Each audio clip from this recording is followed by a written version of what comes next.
I'm a PhD student from the UCSF Turnbow Lab, and today I'll be presenting to you my talk on sex differences in human gut microbiota and autoimmunity. With that, let's get into it. So, question one, are there even meaningful sex differences in human gut microbiota to begin with? Leveraging data from over 5,000 high-quality metagenomic microbiome samples from all around the world, I set a mixed effects model in order to adjust for confounding variables and to answer this vital question. What I found was a robust signal of sex in the human gut microbiota. You'll see top male-enriched microbes on the left of this plot, top female-enriched microbes on the right. There were a full 95 species with a sex-associated relative abundance at an FDR of less than 0.05, a very stringent cutoff. Compellingly, Eggerthella lenta was our top most female-enriched microbe. Eggerthella lenta has been associated with a slew of human autoimmune diseases and additionally shown to drive autoimmunity in mice. But what about these other sex-associated microbiota? Are there meaningful disease associations?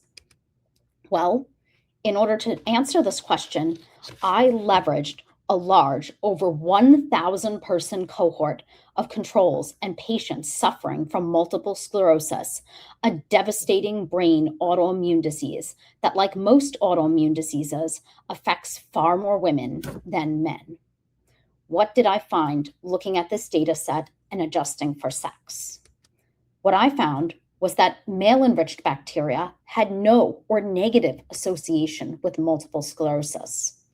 Meanwhile, female-enriched bacteria had a positive association with multiple sclerosis. And this includes for Eggerthella lenta, the most female-enriched gut microbe. So, what happens when we put Eggerthella lenta in a mouse model of multiple sclerosis, known as EAE? Well, what happens when we put Eggerthella lenta in this mouse model of multiple sclerosis is the mice get a lot sicker. So you'll see that mice given media settle around a score of 1.5, mild limb impairment. Meanwhile, mice that are treated with Eggerthella lenta score around a 2.5. This is severe limb paralysis, animals dragging themselves across the floor of the cage. It is a highly robust phenotype. What could be the mechanism for this? My postdoctoral mentor showed that Eggerthella lenta, through its unique CGR2 enzyme, activates an inflammatory T helper cell class known as T helper 17 cells, and that this drives mouse models of colitis. So, what happens when we knock out CGR2? Does getting rid of CGR2 in Eggerthella lenta eliminate its ability to drive the multiple sclerosis model? No, mice get just as sick when you knock out CGR2, suggesting there is an alternative mechanism by which Eggerthella lenta is driving the multiple sclerosis model. What could it be?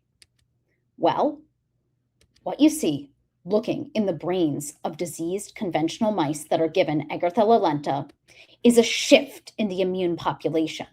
So you see this shift toward a production of interferon-γ, interferon-γ being the signature T helper 1 cytokine, an inflammatory cytokine known to drive the mouse multiple sclerosis model and human disease. This is significant. Looking in the guts of animals that either have no bacteria at all or just D lenta, you also see this shift in immune population toward interferon-γ production. And again, this is significant. How could Eggerthella lenta be driving this T helper 1 inflammatory cytokine and the mouse multiple sclerosis model? Well, Eggerthella lenta is a wall of bacteria. And one way the immune system senses wall bacteria is a host receptor known as toll-like receptor 2. Could toll-like receptor 2 have something to do with our phenotype? I developed an assay where I isolated T helper cells from either wild type or toll-like receptor 2 knockout animals, and then exposed these cells to conditions that would help them differentiate into T helper 1 cells. You see baseline interferon-γ secretion. And when wild-type cells are given Eggerthella lenta, you see this increase in interferon-γ. Meanwhile, what happens for the toll-like receptor 2 knockout mice is you don't see this increase in interferon-γ. Similarly, in our mouse multiple sclerosis model, toll-like receptor 2 knockout completely protects the animals from disease. So, what's next and what can we conclude? Well, Eggerthella lenta, the most female-enriched microbe shown, is a proof of principle for investigating sex-associated human gut bacteria in multiple sclerosis. I am so excited to be right now working on putting other sex-associated microbes in the mouse model of multiple sclerosis and unraveling how they can act to drive autoimmunity in the central nervous system. With that, I thank you for your time.